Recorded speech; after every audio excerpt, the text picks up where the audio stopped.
안녕하세요. 이학권의 시사 칼럼입니다.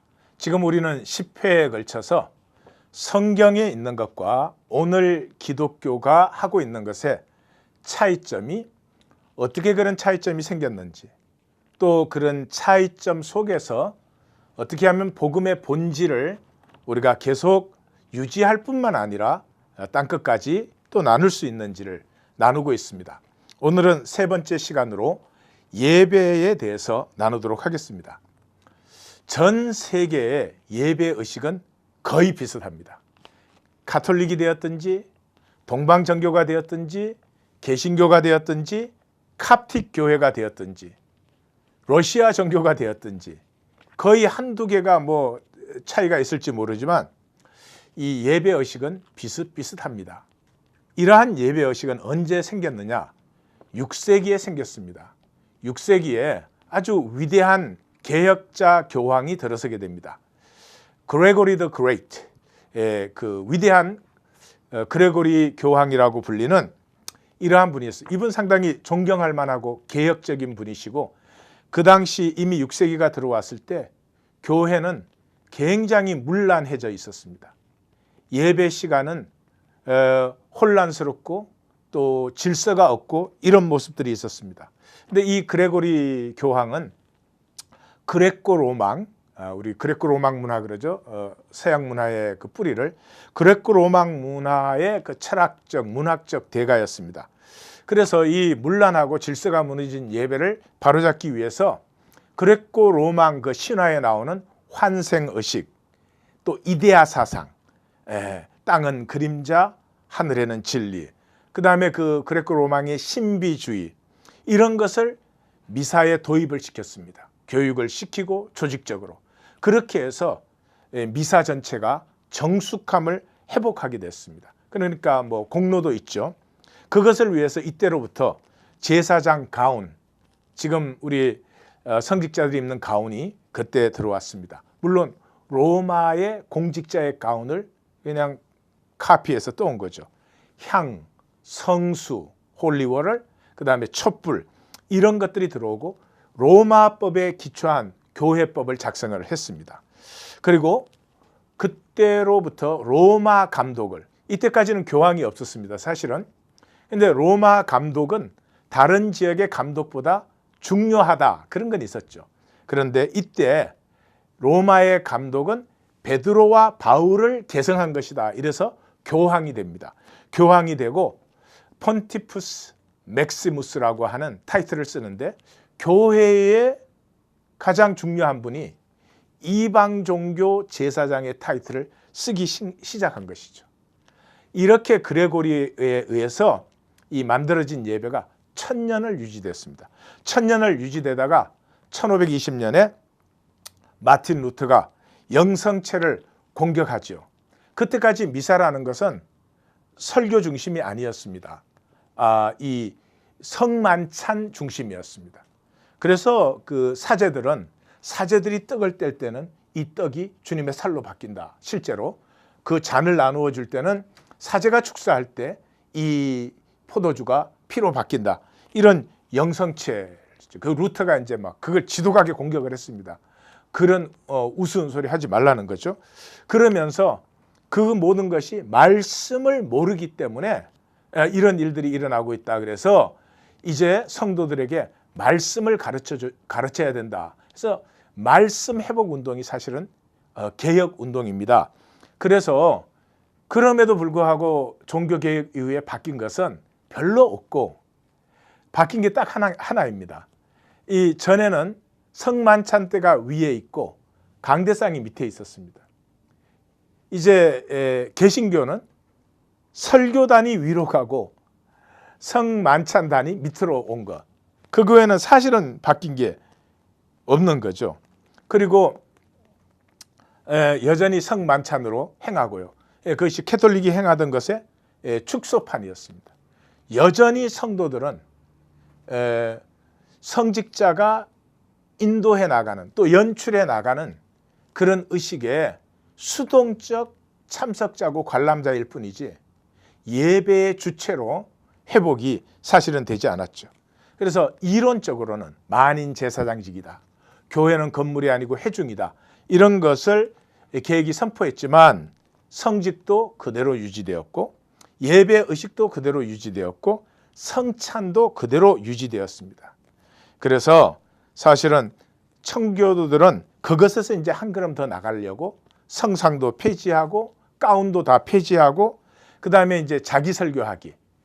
그때까지는 이렇게 교황청에서 내려오는 거 그냥 다 그냥 읽었거든요.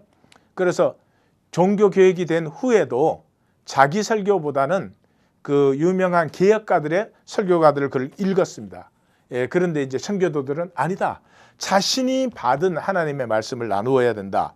이러고 또 자발적 기도 이런 걸 강조를 해가지고 그 예배 중에 기도가 1시간씩 되는 게 보통이었다고 합니다. 그러니까 그 1시간 기도를 견딜 분이 누가 있겠습니까? 그 많이들 졸았죠. 이 졸아가지고 이 청교도들은 그 조는 것은 하나님께 불경죄다. 또 이래가지고 그 기도 시간이나 설교를 듣다가 조는 사람들을 이 벌을 주거나 벌금을 먹였다고 합니다. 또 예배는 음숙해야 되기 때문에 예배 중에 절대로 웃으면 안 되고요. 이 타이딩맨이라고 하는 그런 사람들이 예배 시간에 긴 짝대기를 가지고 이렇게 돌아다니면서 조는 사람이 있으면 그걸로 이렇게 사람을 찔렀습니다. 참, 그러니 어떻게 됐겠습니까? 결과로 예배는 정말 억지로 견뎌야 되는 지겹고 졸리는 일이 돼버린 거죠. 이것이 이제 17세기의 모습이었습니다. 그러니 뭔가가 일어나지 않겠습니까? 그 뭔가가 일어난 게 뭡니까? 18세기의 요한 웨슬레 운동입니다. 졸면 막대기로 와서 때리는 이 청교도 예배에서 자발적 기도라는 명목 아래 1시간씩 하면 졸음에 떨어지는 그런 예배에서 18세기에 요한 웨슬레가 이 대중운동을 일으키면서 찬송을 신나게 부르게 만들었습니다. 그러니까 사람들이 모여서 꼼짝 못하고 앉아있다가 막 찬송을 신나게 부르고 거기에서는 뭐 좀 몸의 움직임을 허용하고 손뼉 치는 것도 허용하고 이러니까 그냥 그 예배로 사람들이 구름같이 모여든 것입니다. 그리고 이 예배 중에 회중이 듣고만 있는 게 아니라 자백하면 사죄 선언을 해주고 또 중보 기도를 도입하고 이렇게 해서 또 그때 마침 가스등이 처음으로 발명이 되었습니다. 그래서 요한 웨슬레가 저녁 집회를 했습니다. 이유는 알 수 없지만 그때 TV가 없었습니다. 드라마가 없었습니다. 그러니까 저녁이 되면 할 일은 두 가지입니다. 집에서 자든지 아니면 술집 가든지. 그런데 술집 가는 게 한두 번이지 뭐가 좋겠습니까? 청교도식의 그 고리타분한 설교의 스타일이 아닌 그 재미있게 말씀을 풀어주는 사람들이 뭐 구름대 같이 몰려들기 시작했습니다. 그리고 요한 웨슬레의 동생인 찰스 웨슬레는 그 모일 때마다 새로운 그 찬송들을 가르쳐 주기 위해서 평생에 수백 곡을 만들게 되었습니다. 자, 그러면서부터 이제는 또 강단으로 초대가 처음으로 시작됐습니다. 자, 이제 예수 믿기 원하는 사람은 나오십시오. 뭐 회개하는 사람들은 나오십시오. 뭐 이래가지고 그 사람들이 나오는 길을 실감나게 하려고 톱밥을 쫙 깔아가지고 이 톱밥의 길, 또 그 회심자의 길 뭐 이런 것을 붙이기 시작했고요. 미국으로 그것이 건너오면서 찰스 피니가 구도자석이라는 걸 만들어가지고 그러면서 찰스 피니는 설교의 유일한 목적은 영혼을 구원하는 것이다. 이렇게 외쳐냈습니다. 뭐 당연한 일이죠. 그렇지만 부작용도 여러분 짐작할 수 있겠죠. 그러니까 집회가 끝나면 몇 사람이 나왔냐 이게 중요해지는 거죠.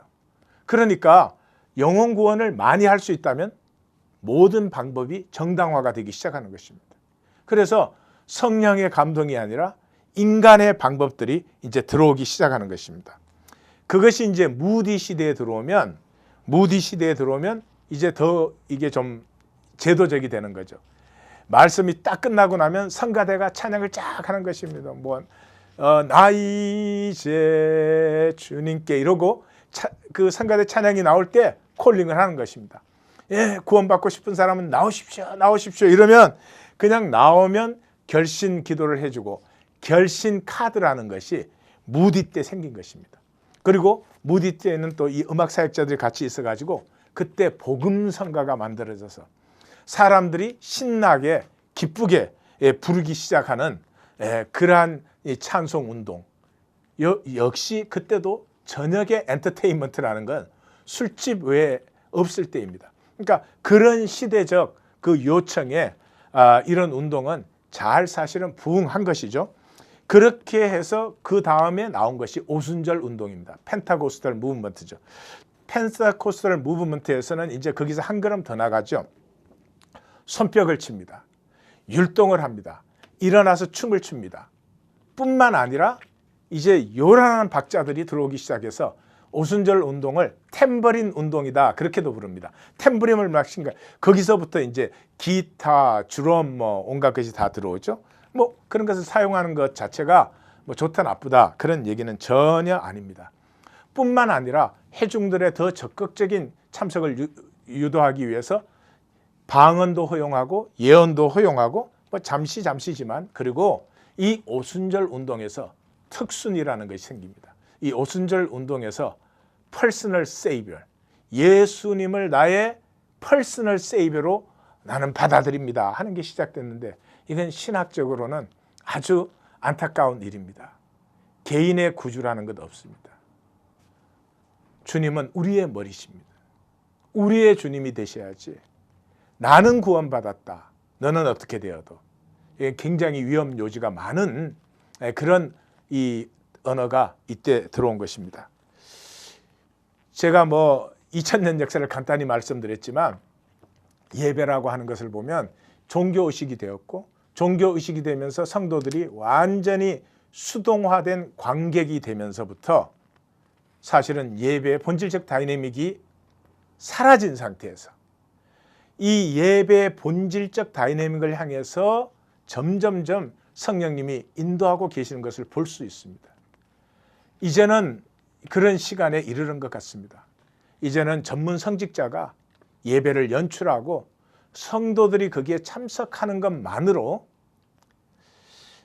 성경이 말하는 영성이 자라고 우리의 삶에서 사라질 수는 없습니다.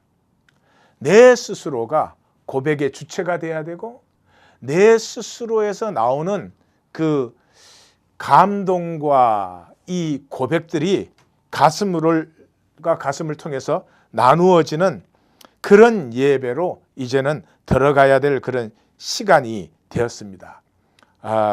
우리가 설교에 대해서도 나누겠지만 설교 듣고 삶은 변화되지 않습니다. 제가 35년 설교한 사람이니까 말할 수 있습니다. 사람이 변하는 건 계시를 만나야만 됩니다. 설교는 계시를 사람이 해석한 거죠. 좋은 의도로 또 열심히 하는 것이죠. 그럼에도 불구하고 인간의 해석을 통해서 삶이 결코 변화되는 것은 아닙니다.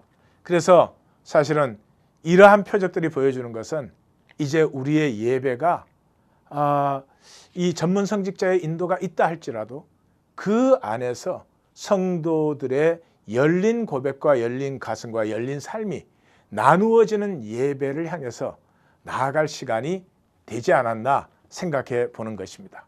지금까지 이학권의 시사칼럼이었습니다. 다음 시간에 뵙겠습니다.